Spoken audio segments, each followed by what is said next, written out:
Before I get into today's story, I want to do a quick backtrack or back up here and just go back to the very last video that I did, which was the Jane Doe is not her name. That's the name of the video. After I had completed that video and had uploaded it and edited and everything, I came up on a video that I had missed. It was a clip from a TV station there in the Bowling Green area. Now, this is concerning the Patricia Armentrout story. Now, as I said in the video, and everything that I read and everything that I researched, I could not find her identity of who she was in her life. Now, she was born Patricia Armentrout. I don't know if she was adopted at birth. I kind of doubt that, because most people who give birth with the intention to adopt that child don't name that child. They let the adoptive parents name the child. I don't know if she was adopted as an infant, as a toddler, or as an older child. I couldn't find anything about that. But they did identify her through her DNA, through family, through records, as Patricia Armentrout, born in Maryland in 1964. Now, the clip from the news media that I watched after I had posted was, like I said, it was from a TV station there in Bowling Green, Kentucky. This was after her identity had been made. This was in 2024.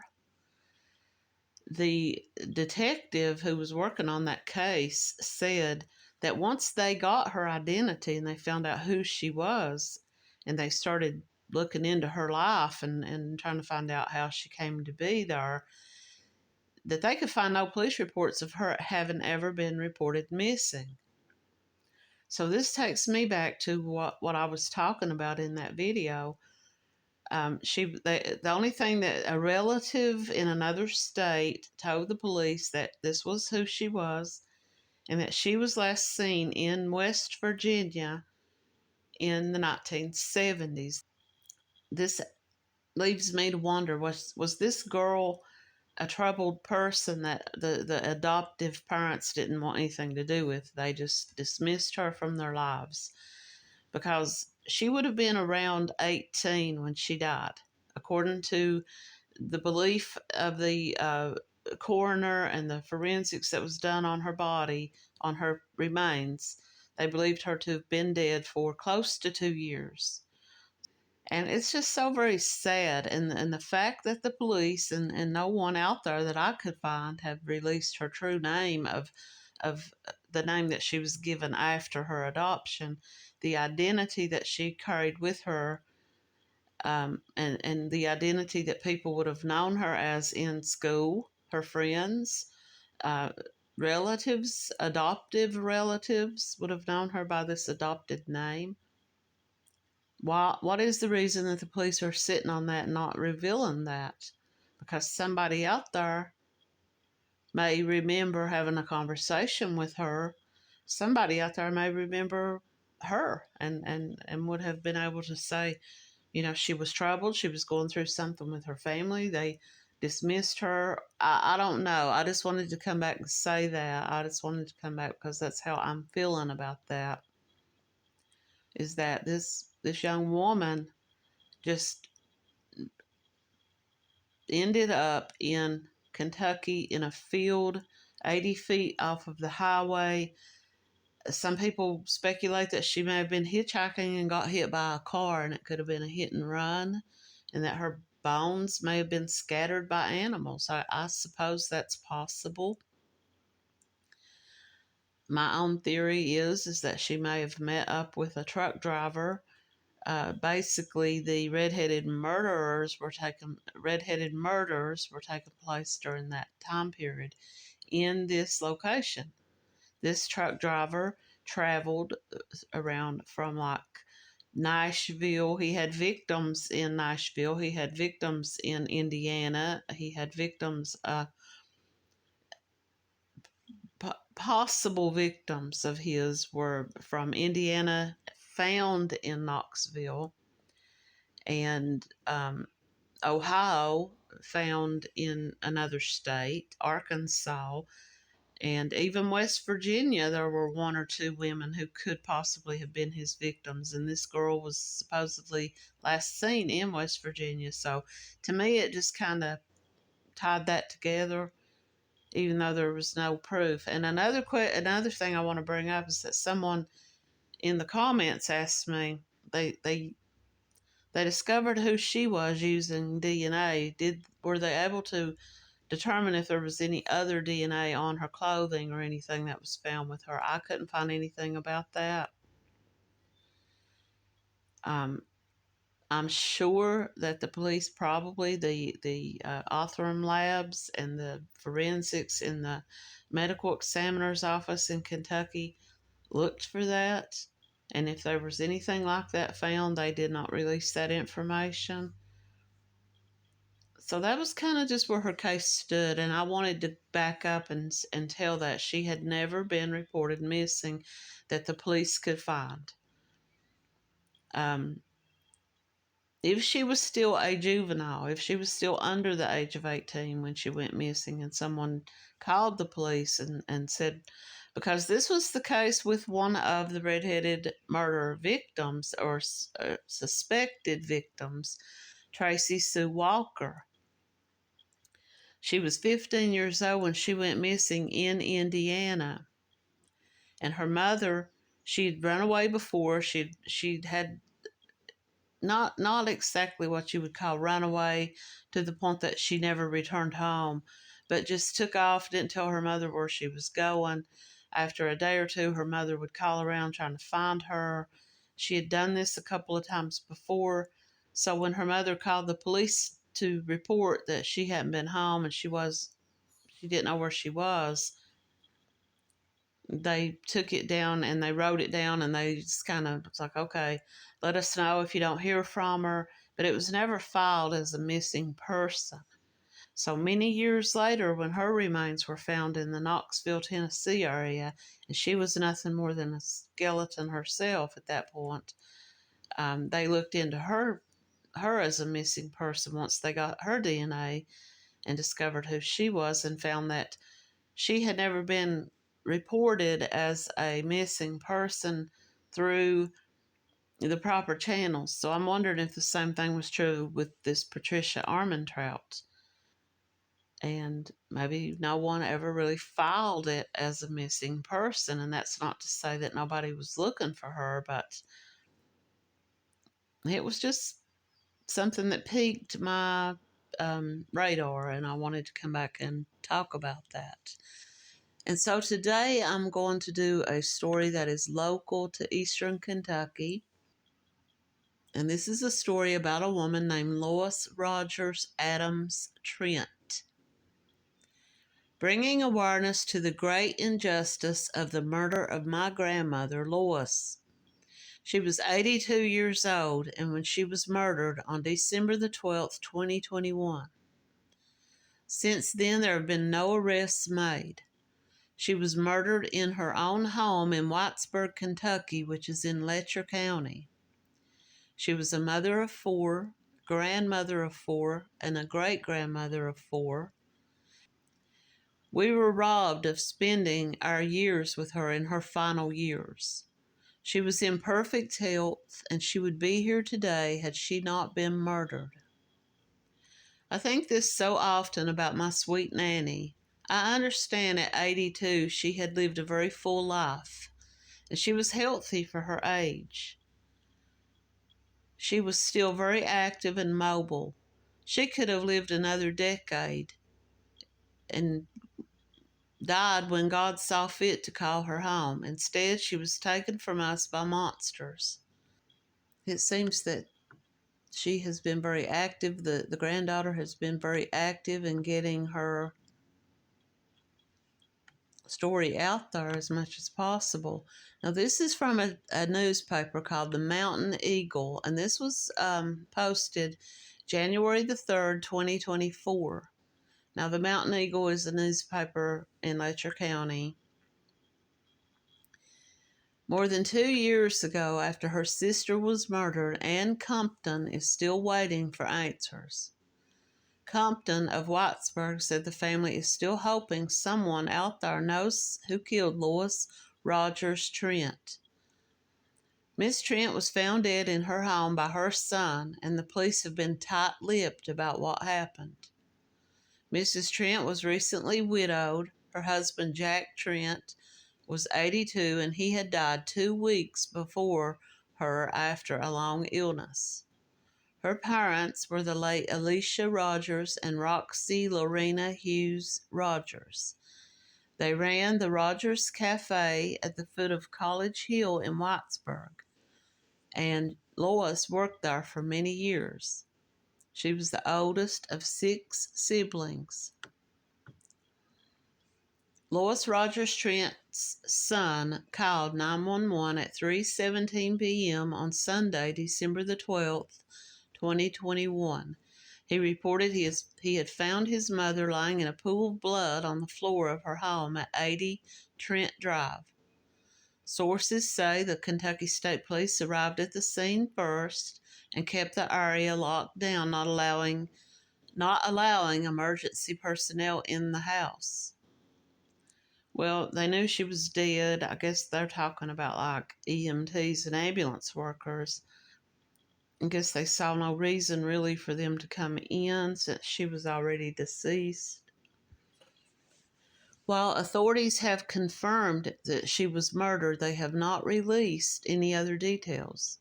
The family has tried to keep the murder in people's minds, hoping someone will remember something or has heard something. Maybe someone out there heard someone talking. Maybe someone out there knew someone, a neighbor, or someone that this woman had had some words with. As sometimes you may have a disagreement with a neighbor over your road or something, or a dog. It can be any little thing, and you don't really think about it enough to see it as a problem. So you may not even tell anybody. But somebody out there may know some little detail about something but the police are being tight-lipped, and that's what the family's wondering about. Now, keep in mind, it's Letcher County, Kentucky, where the sheriff there last year shot and murdered the judge in his office. And I've got some videos about that story on my channel. And that's a very well-known story in Kentucky. It's a well-known story basically all around the area. And so this is in the same county.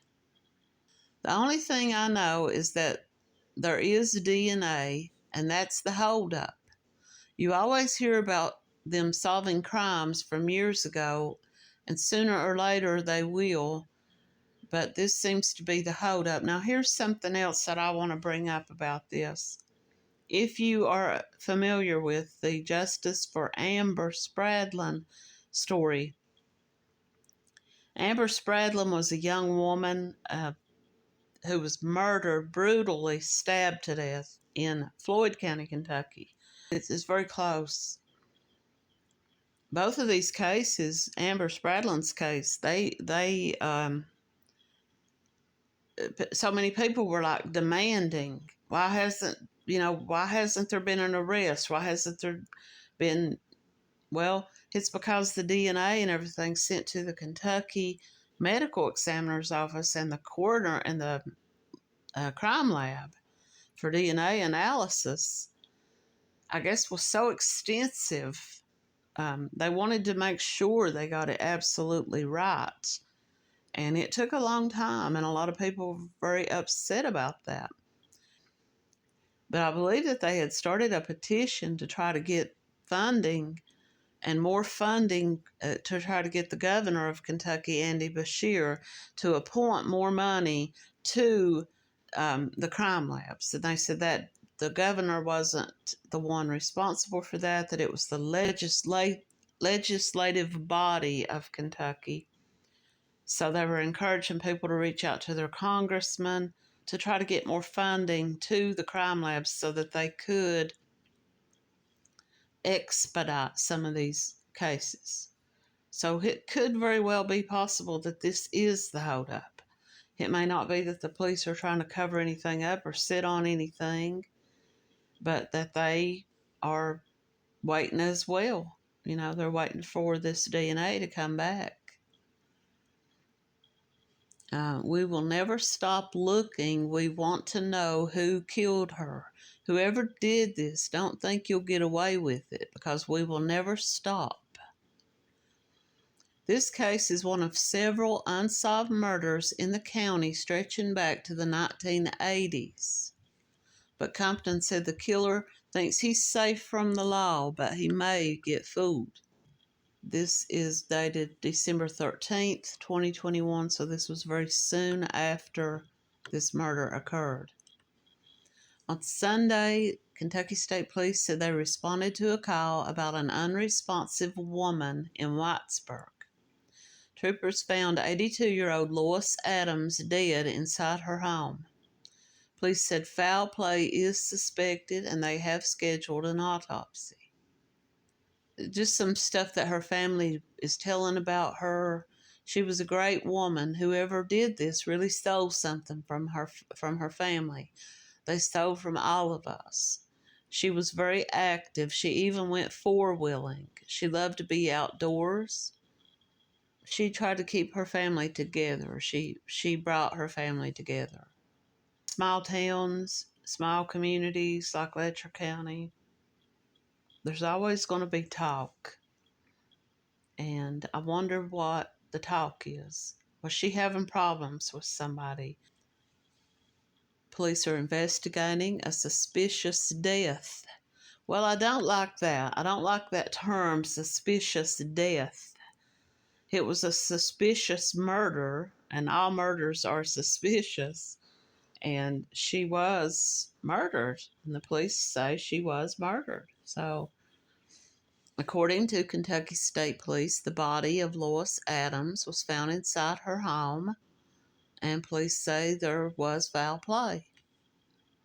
This is from a Reddit thread called Cases We Follow.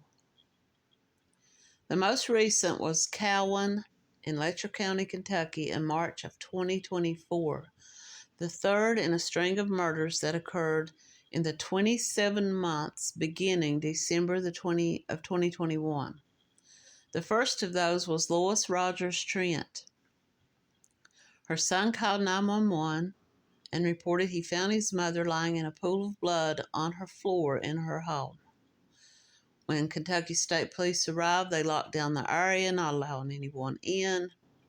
The manner of death has not been released publicly, though some of the close ties to the community say she was bludgeoned to death. So was this an object that was found in the home? Was it a hammer or some other object that she had that was found lying near her body? Did they do fingerprints? Or could this have been something that someone brought with them? In the past 5 years, there have been 4 murders in Letcher County that have not been solved, and there is a string of deaths dating back to the 1980s, whose case files remain open at the Kentucky State Police Post in Hazard. The brother of a woman found murdered in her home at Whitco more than a year ago is offering a reward for information leading to the arrest and conviction of her murderer. Jack Rogers posted the reward last week on social media. He said he will give $3,000 and a Harley-Davidson Superglide motorcycle to anyone who provides information that leads to the arrest and conviction of who murdered his 82-year-old sister. I know it sounds kind of odd to offer a motorcycle, but there are people out there who would love to have a Harley-Davidson. Jack Rogers said his daughter works for the Kentucky State Police, but she isn't allowed to have anything to do with this case due to it being her own family member. And Rogers is asking for anyone who knows anything to contact the state police. So as I was putting this video together, I searched out as much media, as much content about this story as I could. And I watched a small clip of a TikTok video. I guess it was her granddaughter had made this video. And she talked about how it was her father. Now this would be Lois Trent's son.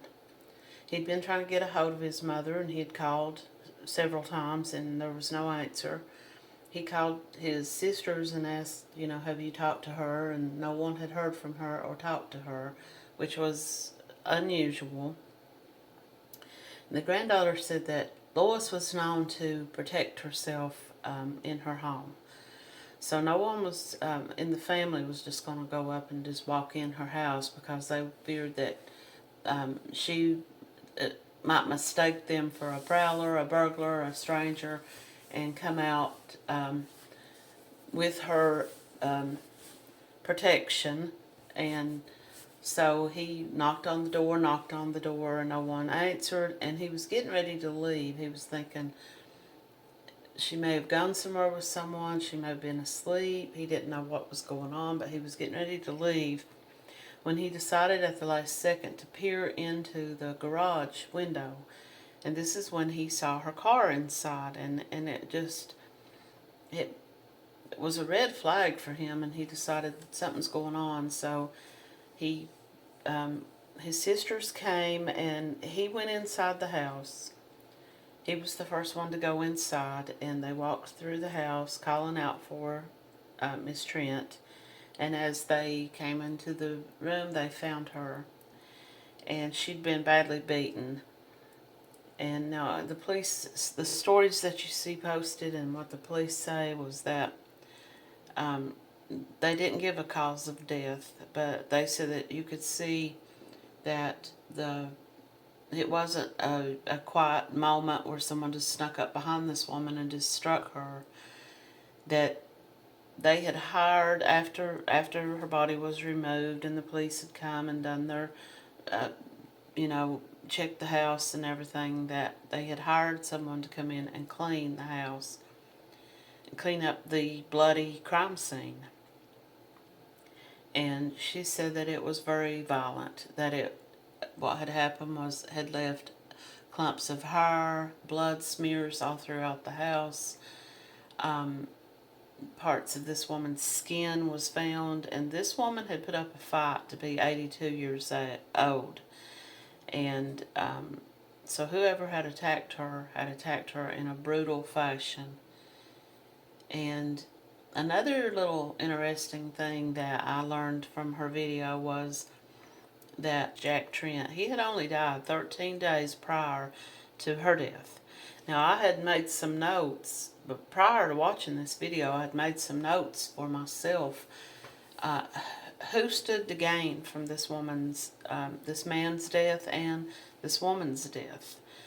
Was there a family member? Was there someone who had some property dispute or something of that nature with these people?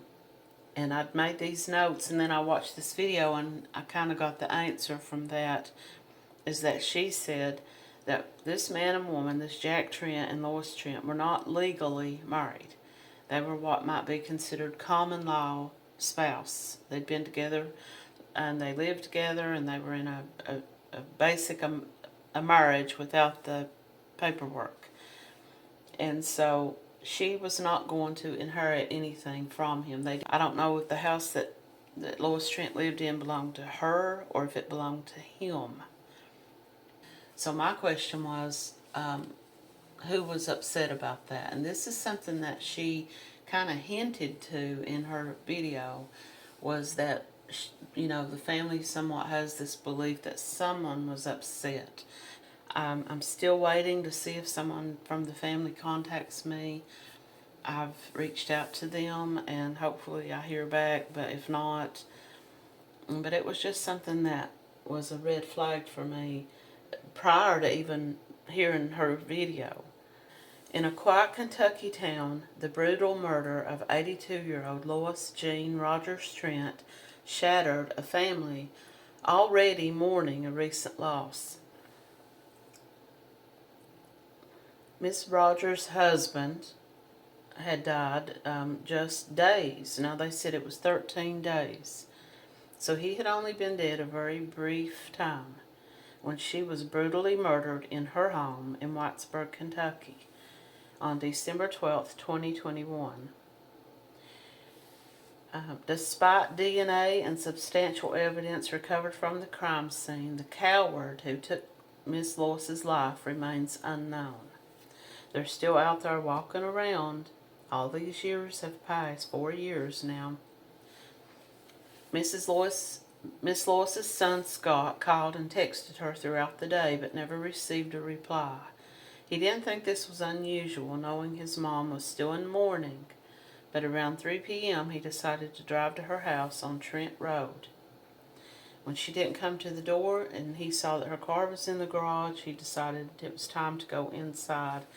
He called his sisters and explained what was going on, and they came over. One of his sisters, Teresa, rushed over to the house, and they decided to force their way inside.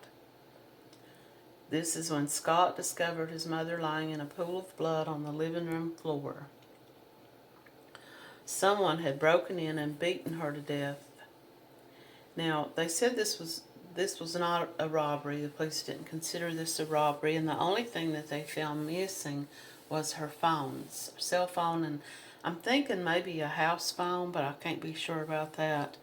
But they said that later these phones were found in the hills behind her house.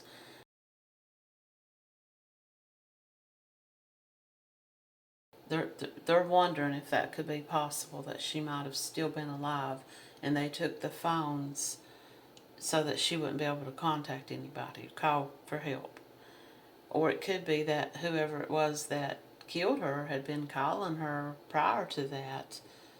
Or maybe while that person was there brutally beating this woman, her son was calling and texting, so they took the phones so that he wouldn't be able to get through to her before she died.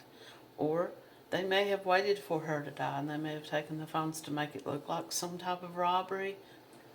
But I don't know if they were able to find anything on the phones that would lead them to who she may have been in contact with that morning or throughout the few days.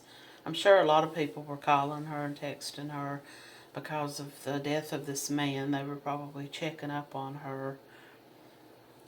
Police secured the crime scene and gathered what they described as substantial evidence, including DNA, and there was surveillance footage from cameras on the property, and these were also collected. Now, I don't know, it's been 3.5 years since this took place, and I haven't heard anything in the local news or anything on any websites or anything on Facebook or anything saying that they have closed in on anybody. So the surveillance footage, I don't know what they were able to pick up. Someone may have come in from behind that house and left the same direction. They may have known where the cameras were at. If it was someone who visited that house and someone who was familiar with this elderly couple, they may have known where the cameras were and where there were no cameras. Alice and Trent Cantrell, this was the granddaughter, told Criminal Matters, "We were informed that there was really good DNA left behind at the scene because my grandmother put up a fight. The murder weapon was also left behind." So I'm thinking someone came there to her house. For what reason, I don't know. If they came there to kill her, if that was their intention. Did they bring this weapon with them, or was this something that they found in the house? Did they come there as a concerned friend or neighbor or family member saying, "I come to check on you and see how you are," and then an altercation took place and they lashed out and killed this woman? Or was it their intention to kill her? But the amount of blood and skin and hair and things like that at the crime scene say she put up a fight and she didn't die with one quick blow. She was born in 1939, the oldest of 6 children, and at the age of 18 she married Jack Trent, with whom she shared 4 wonderful children. They divorced a few years later. and she raised the kids and managed the household on her own. But apparently, she had been married to this Jack Trent, and he was the father of her children. She remarried in 1986, but sadly, her husband passed away a year later. And then she and Mr. Jack remarried. Now, according to the granddaughter, they were not legally remarried. They were just reconnected or reunited. And if I'm wrong about that, I hope someone will also correct me about that. They rekindled their romance in 2012, although they never remarried. So what I'm seeing here is, and if I'm wrong about this, I hope someone will let me know, because I don't want to put out false information. But what I'm reading on this Jack Trent's obituary is that he had other children. Now, I don't know if these were children that he had before he married Lois originally, if these were children that he had during the years that they were not together. And because these children are not listed on her obituary, but they are on his. And I just wonder if the police looked into any angle, concerning these other family members. I just wonder if the police interviewed people, if they, had alibis and things like that. Who had a problem? Does anyone know if anyone had a problem with Lois? From that standpoint, that she was married or she was living with this Jack Trent who had been her husband, and they reconciled and were living together since 2012 as husband and wife. And so I'm just wondering, and they did say that there was DNA. It would be very easy to match if there was DNA of a family member or someone to the other family members. And I'm not saying that it is, I'm just wondering if the police looked at that. The Trent family endured months of odd circumstances leading up to Lois's murder and Mr. Jack's death. In addition to that, their son Scott was attacked and shot by a stranger in the year 2020. That same year, someone shot his truck full of holes. Miss Lois and Mr. Jack also experienced torment from who would hide in the bushes and shine laser beams into their windows. So I want to know something. Why have the police not brought these people in? Why have the police not, I know they've probably questioned people, but they have to have some idea of who was behind all this, who was behind the shooting of the son, the shooting up his truck, shining beams into this elderly couple's home, hiding on their property, trying to scare them. Who was behind all this? And why haven't the police named this? Why hasn't this been put out there and talked about? There have been very few details released about Lois's murder, but her family stepped up to spread the word in hopes that she would get the justice that she deserves. She was an 82-year-old woman who was brutally murdered in the privacy of her own home, mourning the loss of her husband, when a monster broke in and horrifically took her life. If you have any information about Lois Trent's murder, you can contact Kentucky State Police Detective Scott Caudill at Post 13 in Hazard, 606-435-6069. In a Facebook group called Justice for Lois Rogers Trent, the family and friends share details and updates about Lois's case. The group is open to the public for anyone hoping to gain more information about this. She rekindled her life with Jack Trent, and they spent their life together up until his death. And so who was behind these attacks on the son? Who was behind this attempted murder on the father? And now the mother has been brutally murdered. Somebody's behind this. Someone, a neighbor, a family friend, a family member. Someone who had some animosity or problem with this family, with this couple. And so I hope someday to come back and make an update about an arrest and someone being held accountable for this. Thanks for watching.